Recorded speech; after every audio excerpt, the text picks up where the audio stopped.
Afternoon, genealogists. How are you doing today? Today, we're going to talk about union pension indexes. I get emails all the time about people talking about the numerical index, and there's a lot of confusion out there. So we'll not only talk about the index that's on Ancestry, the index that's on Fold3, but also the Pension Numerical Index that's on Fold3 and how to use all three to your advantage for pension. I'm 17 years old. I've been doing genealogy for a year, maybe two. I've never been to the National Archives. I'm in Brentwood, Maryland, visiting my grandmother for a couple of months as our house gets completed in Northern Virginia. I've just graduated from high school. I'm big enough to hop on a bus and go visit the National Archives, and that's exactly what I do. And while I'm there, I look at the Civil War pension of my great-grandfather, William Franklin Scott, who was a private in Company E of the 71st Illinois Infantry. He saw service in Kentucky guarding trains. He suffered from the number one reason for getting a pension in the Civil War, chronic diarrhea. Not to be confused with number two, which was dysentery. Anyway, he lived in Watson, Illinois, and that's where he's buried. And this was one of the first pieces of paper that I touched that day in his Civil War pension. And if you could read it, which I know you can't because it's so small, it would say, "I have known this man all of my life. He is my son." Signed, John O. Scott, physician. William Scott's father, John Owen Scott, was a physician in Effingham County, Illinois. I thought genealogy was going to be easy, but anyway, moving right along. The records themselves, the pensions that you're hunting for, they're filed numerically by application number, certificate number, or file number. Basically, the bottom number on the right. In other words, the lowest number down and the farthest to the right. So this basically makes the number, whether it be an application number or a certificate number, more important basically than the name of the person. If you have any experience with these pensions and pension indexes, sometimes you may get a note back from the archive staff that says, we don't think that the pension that you've asked us to pull is the pension you want, or in so many words. I've always wanted them to pull the pension anyway, but they never do. So there are three kinds of pension indexes. There's the general index, and that index is found on Ancestry. There is the organizational index, also called on Fold3 the general index. They're both called pretty much the same thing, but one is on Ancestry, one is on Fold3, and they are different. And then on Fold3 is the Pension Numerical Index. So basically, we have three indexes that you can use. My advice is that you're going to use two of them all the time, and there are occasions when you might use the numerical index.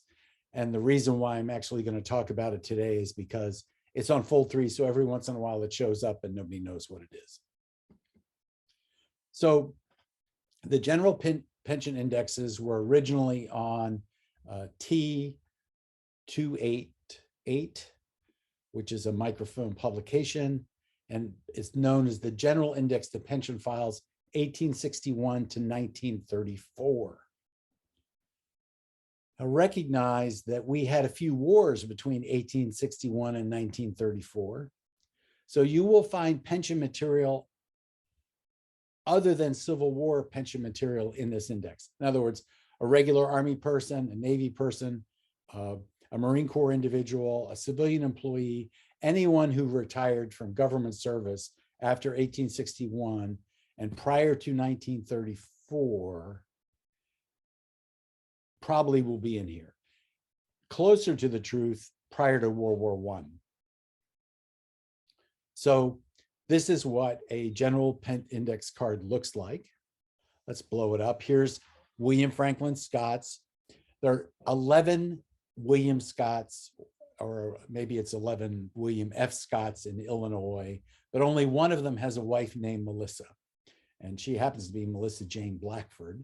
But so what we see here is that William got a pension that he applied for in 1883, and that Melissa got a pension, which he applied for in 1907. Now, the only way that she could have applied for a pension in 1907 is if William was dead, which he is. So when we look at this card, we've got the name of the soldier, we've got the name of a widow. If there is a minor, in other words, if Melissa were to remarry and she had a child from William under the age of 16, that minor could be identified there. At the time that she applies for a pension, she in fact has a minor under 16. Maybe one day we'll take a deep dive into their two pensions. So his service was with Company E, 71st Illinois Infantry. So in 1883, William applied for a pension. That's what the invalid 470825 means. That's his application number.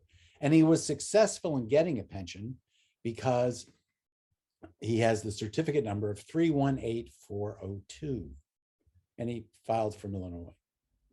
His widow applied for a pension, and her pension number is there, 875116.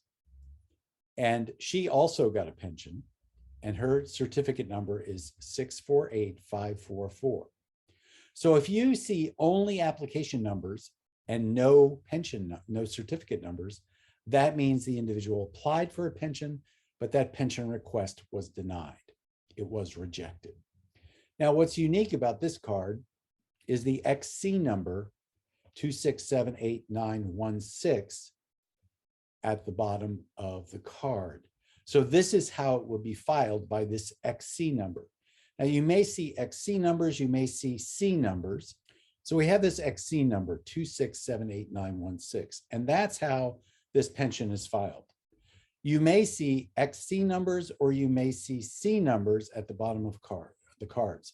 What this means is that when the National Archives first accessioned the pensions from the Veterans Administration in the early 1930s, this pension was not part of that which was sent to the National Archives in the first shipment. The way that they did it, my understanding of the way that they did it is they took the file cabinets, and if there was an open file in a file drawer, they kept that file drawer. But if all the files were closed and finished with in a file drawer, they sent that entire file drawer to the National Archives. They did this a couple of times, but after the first time, they took all the ones that were left and they put XC numbers on them. Now, they also may have put C numbers on it, and there are circumstances to identify that. It looks like in the old days, you used to contact the Veterans Affairs for XCs and C numbers that were not to be found in the National Archives when you look for them. But that has since changed, and they're all now found in St. Louis.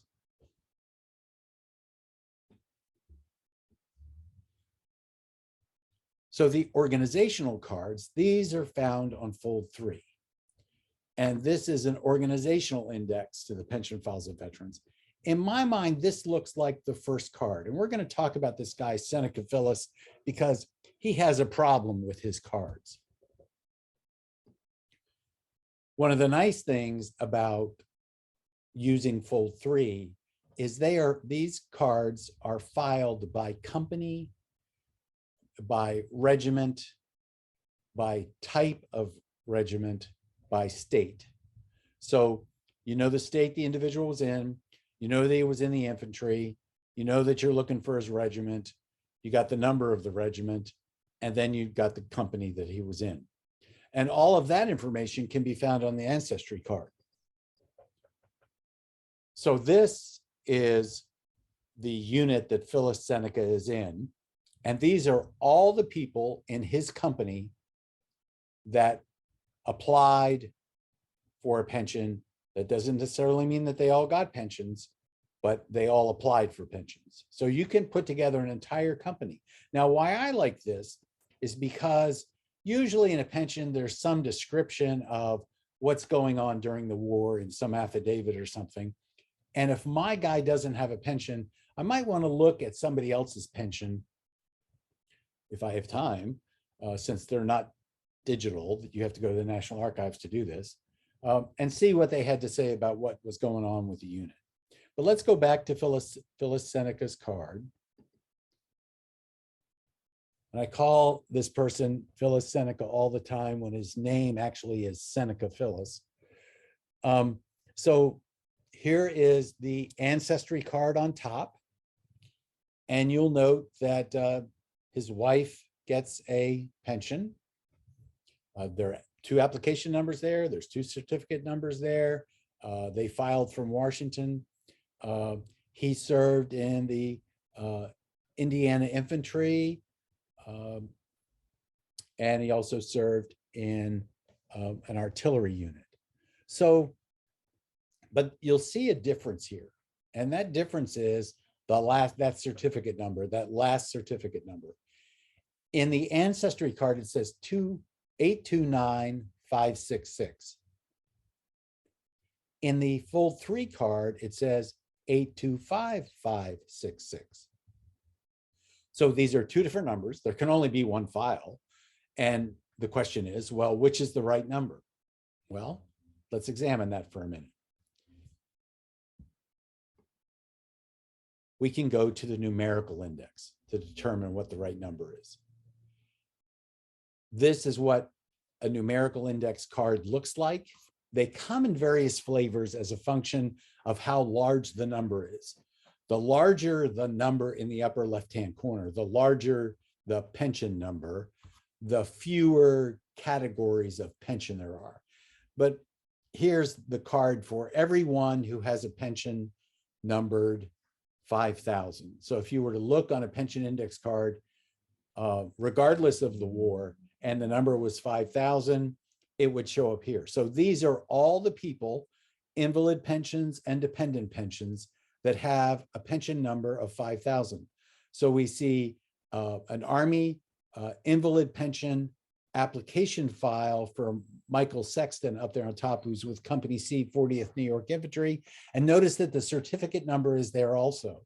If we were to go to that number in the numerical index, we would find Michael Sexton's name also.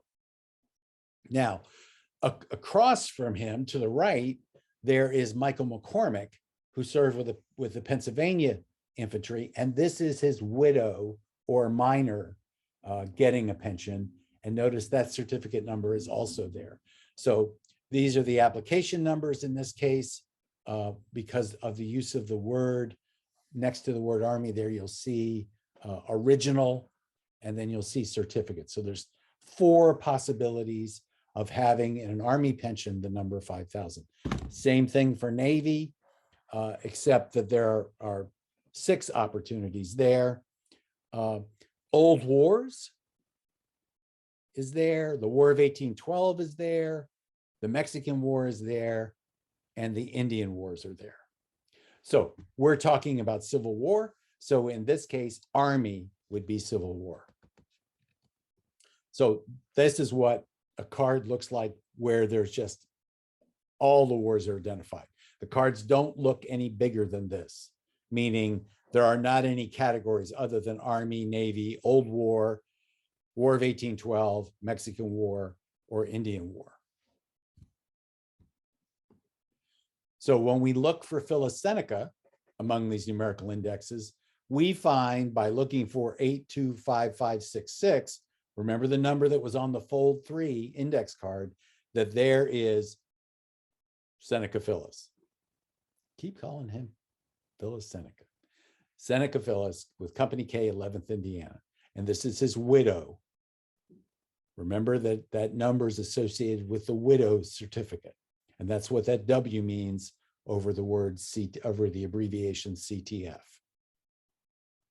Now, but we ought to look and see what 829566 is. 829, because that's the card, the number on the ancestry card. So this is not Seneca Phyllis. So what we have is the proof that when we look at these 2 cards, we see that the certificate number that trumps the other number, if the numbers are wrong, is that is found on the organizational card. Now, while we're looking at this organizational card, there is one other thing that you should notice about the organizational card.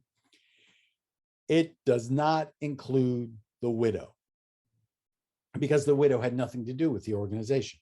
So the widow's not there. However, you may see on these cards, especially for Spanish-American War, especially for the Mexican Border War, you may find a date of death on the organizational card. I hope you've enjoyed your stay with me today. I will see you tomorrow. Don't forget Just Genealogy, where we're converting people doing genealogy into genealogists day by day. And I will change this slide. Thank you so much.